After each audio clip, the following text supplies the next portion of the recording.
अगर आपको एक बेहतर लीडर बनना है बहुत कम समय में, राज शमानी क्लिप्स चैनल सब्सक्राइब कर लो, क्योंकि यहाँ पे हम इंडिया के बेस्ट लीडर्स आपके सामने लेके आते हैं। ये पार्ट है विजडम।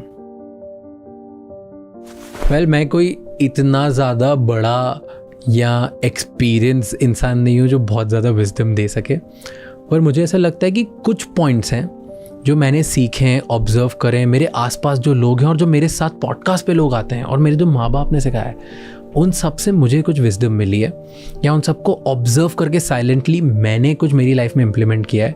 वो मेरी एक छोटा सा ना विजडम का खजाना बन चुका है, जिसने मेरी लाइफ को बहुत बेटर किया है, और मैं वही शेयर करना चाहता हूँ आप लोगों के साथ। ये पॉइंट है नीड्स वर्सेस वांट्स।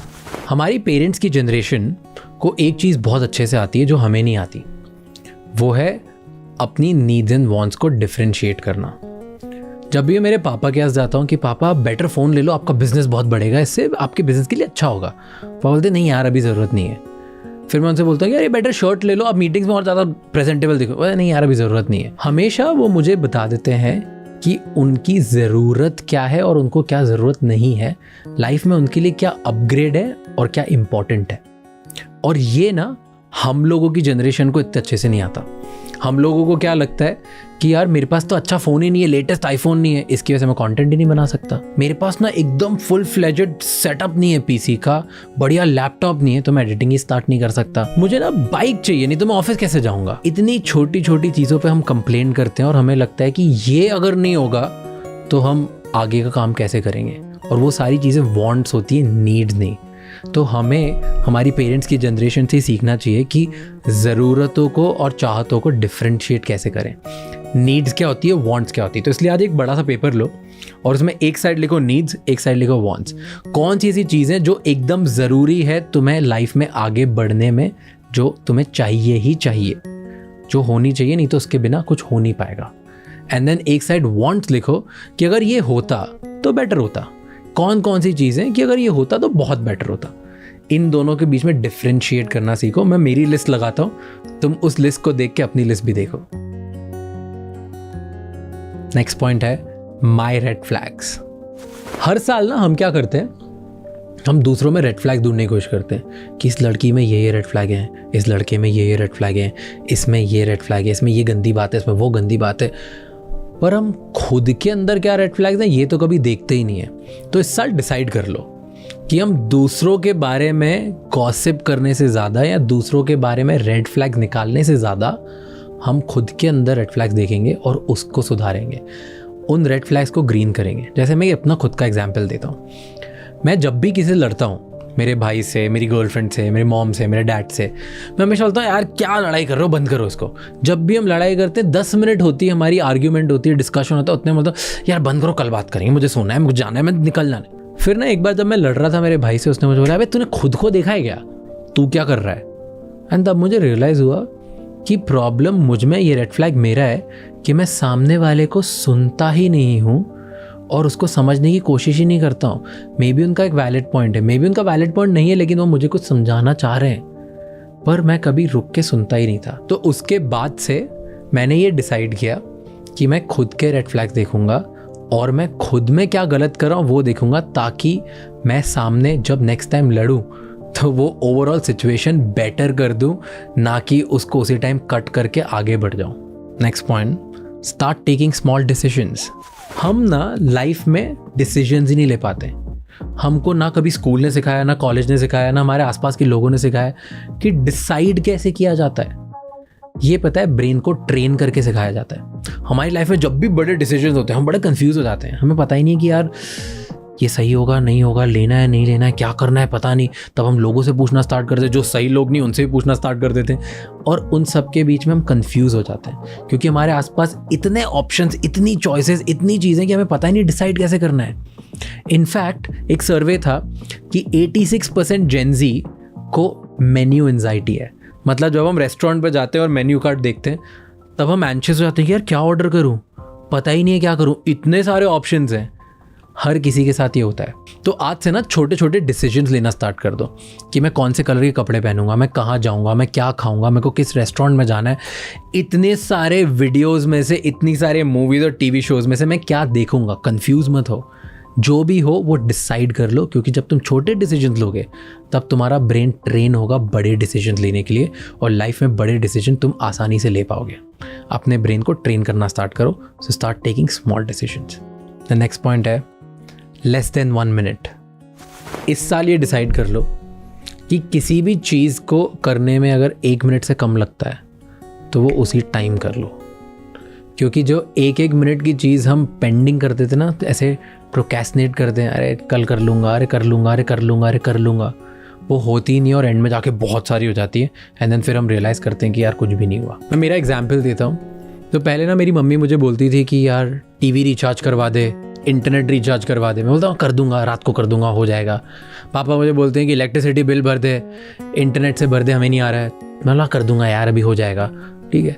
फिर मुझे ब्लड टेस्ट कराना है, पता है मुझे 1 मिनट लगेगा ब्लड टेस्ट कराने में, लेकिन मैं कर दूंगा। एंड ये कर दूंगा के चक्कर में मैं 6 महीने लगाता हूँ, कर ही नहीं देता हूँ। मम्मी की टीवी बंद हो जाती है 4 दिन बाद, पापा के इलेक्ट्रिसिटी बिल के ऊपर उनको फाइन लग जाता है, और मैं मेरा ब्लड टेस्ट साल भर तक नहीं करा पाता हूँ। इन सब चीज़ों को क्योंकि मैं टालते जाता हूँ, ये सारी छोटी छोटी चीज़ें बाद में बहुत बड़ी बन जाती है। एंड उस टाइम पे हम रियलाइज़ भी नहीं करते कि सामने वाले को या हमको खुद को कितना इनकन्वीनियंस कॉज होगा ये 1 मिनट का स्किप करने पे। तो इसलिए जो भी ऐसे 1 मिनट के अंडर में काम हो जाते हैं ना, छोटे छोटे से, भले वो OTP देना हो या अप्रूवल देना हो या किसी से बात करना हो या किसी को फ़ोन करना हो या कोई बिल भरना हो, वो सब हाथ के हाथ करके ख़त्म करो, क्योंकि हाथ के हाथ हो गया तो हो जाएगा। नेक्स्ट पॉइंट है it's okay to be stuck. हर सक्सेसफुल इंसान इस एग्जैक्ट फेज से गुजर चुका है जिससे तुम गुजर रहे हो। इस फेज में जहाँ तुम्हें लग रहा है ना कि तुम स्टक हो, तुम्हें नहीं पता कि आगे क्या करना है, जो तुम करते आ रहे हो सही है कि नहीं है, तुम्हें बहुत लोनली फील हो रहा है, क्योंकि जो तुम्हारे पुराने दोस्त हैं वो प्रॉब्ली तुम्हारी इस स्टेज को समझ नहीं पा रहे, और जो आगे जिनको तुम चाहते हो कि तुम्हारे दोस्त बने, तुम उस लेवल तक पहुँच नहीं पाए हो। तो तुम्हें बड़ा स्टक फील हो रहा है कि यार मैं सही कर रहा हूँ, गलत कर रहा हूँ, क्या मैं सेल्फिश तो नहीं हो रहा हूँ, क्या मैं लोनली हूँ। कुछ भी नहीं है ऐसा। It's okay to feel this way. तुम स्टक नहीं हो, तुम गलत नहीं हो, तुम सेल्फिश नहीं हो, ये फीलिंग ग्रोथ की है। इस फेज़ में ऐसा होगा, बट जो तुम आज तक करते आए हो, जिसकी वजह से तुम इस फेज़ में आए हो ना, वो ही करते जाओ, क्योंकि यही तुम्हें आगे भी लेके जाएगा। तो तुम्हें गलत फील करने की कोई ज़रूरत नहीं है। हर सक्सेसफुल इंसान इस फेज़ से जा चुका है, एंड तुम भी इसी फेज़ से गुजर रहे हो। तो it's okay to feel stuck. Next point है फिक्स इट डेली। ये सबसे इंपॉर्टेंट पॉइंट है जो मुझे लगता है। तुम आज जिस भी जगह पे हो, क्या तुम हैप्पी हो? अगर तुम हैप्पी हो, तुम्हें लगता है कि यही वो जगह जहाँ मैं डिज़र्व करता हूँ, मुझे इतना ही पहुँचना है, तो ये पॉइंट स्किप कर दो। बट तुम्हें लगता है कि यार वो ये जगह नहीं है जहाँ तुम्हें पहुँचना और तुम इससे बहुत आगे जा सकते हो, देन ये पॉइंट तुम्हारे लिए। तो अगर तुम्हें लगता है जहाँ तुम्हें पहुँचना है वो आज तुम नहीं पहुँच पाए हो, तो आज रात को बैठो और ये क्वेश्चन पूछो, where do I need to reach? मुझे कहाँ पहुँचना है, क्या ऐसा है जो मुझे अचीव करना है, एंड उसके लिए मुझे क्या करना होगा जो आज मैंने नहीं किया। मैं ये खुद से रोज़ पूछता हूँ, और तुम भी खुद से रोज़ पूछना स्टार्ट करो। इससे जो इम्प्रूवमेंट आएगा लाइफ में, शायद किसी और चीज़ से इतना ज़्यादा नहीं आएगा। वो आइडेंटिफाई करो एंड रोज़ इस पर काम करना स्टार्ट करो। एंड लास्ट पॉइंट है हेल्प अदर्स। ये है लास्ट पॉइंट, और ये सबसे इंपॉर्टेंट पॉइंट है। हम ना हमेशा लाइफ में ये सोचते हैं कि मैं बेहतर कैसे बनूं, मैं जीतूं कैसे, मैं सक्सेसफुल कैसे बनूं, मैं खुद की हेल्प कैसे करूं, मैं अचीव और ज़्यादा कैसे कर सकता हूं, मैं। इनफैक्ट पूरा का पूरा एक सेक्शन होता है इंटरनेट पे, बुक्स पे, और इतनी सारी बुक्स हैं सेल्फ हेल्प, खुद की हेल्प कैसे करें। बट पता है ज़्यादा इंपॉर्टेंट क्या है? Help others. हमें कभी कोई सिखाता ही नहीं है, और ना इसके ऊपर कोई बुक है और ना इसके ऊपर कोई वीडियोस हैं कि हम दूसरों की हेल्प कैसे करें। और अगर हमें बेहतर बनना है और आसपास की पूरी सोसाइटी को बेहतर बनाना है और पूरी कंट्री को अगर बेटर करना है, तो फिर हमें ये सीखना पड़ेगा कि हम दूसरों की हेल्प कैसे कर सकते हैं। हम अपने दोस्तों की हेल्प कैसे कर सकते हैं, अपने व्यूअर की हेल्प कैसे कर सकते हैं, अपने कस्टमर की हेल्प कैसे कर सकते हैं, अपने फैमिली मेम्बर्स की हेल्प कैसे कर सकते हैं। How can we help others?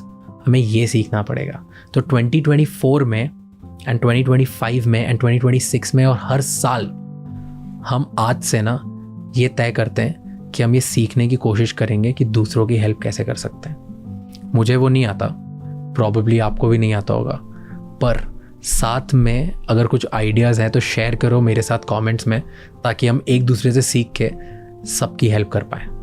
And ये सबसे इम्पॉर्टेंट पॉइंट है। ऐसे ही और नॉलेजेबल और इंसाइटफुल क्लिप्स के लिए इस चैनल को सब्सक्राइब कर लो, क्योंकि हम आपके लिए बहुत सारे वर्ल्ड के टॉप लीडर्स से बहुत अच्छे इंसाइट्स लाते हैं जो आपको एक बेटर लीडर बनने में हेल्प करता है।